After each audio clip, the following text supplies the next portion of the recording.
23న Indira park వద్ద భారీ ధర్నా. కపిల్ మాజీ ఎమ్మెల్సీ, ఒక పార్టీ అధ్యక్షుడు. బన్సీలాల్పేట విద్యా, ఉపాధి, వ్యవసాయ రంగాలపై తెలంగాణలో ప్రభుత్వ నిర్లక్ష్యాన్ని నిరసిస్తూ ఈ నెల 23 సోమవారం ఇందిరా పార్క్ వద్ద భారీ ధర్నా నిర్వహిస్తున్నట్లు తెలంగాణ రాష్ట్రీయ లోక్దళ్ అధ్యక్షుడు, మాజీ ఎమ్మెల్సీ కపిల్వాయి దిలీప్ కుమార్ గారు వెల్లడించారు.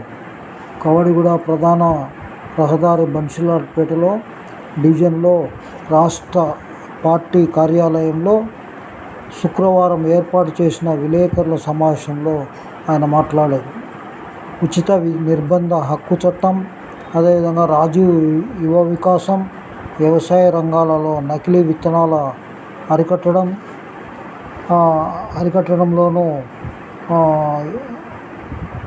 ఈ కోర్సు కార్యక్రమాలపై నిర్వహిస్తూ ఉన్నారు. ఈ ధర్నా కార్యక్రమానికి హాజరు కావాలని పెద్ద ఎత్తున పిలుపు ఇవ్వడం జరిగింది. అదేవిధంగా 9 లక్షల మంది పేద విద్యార్థులు విద్యాపరంగా ఎంతో మేలు జరుగుతుందన్నారు. విలేకరుల సమావేశంలో ఆర్జేడీ జాతీయ మహిళా అధ్యక్షురాలు కపిల్వాయి ఇందిరా, టీఆర్ఏఎల్డీ వర్కింగ్ ప్రెసిడెంట్ కిన్నెర సిద్ధార్థ, ఉపాధ్యక్షుడు కోమటిరెడ్డి గోపాల్ రెడ్డి,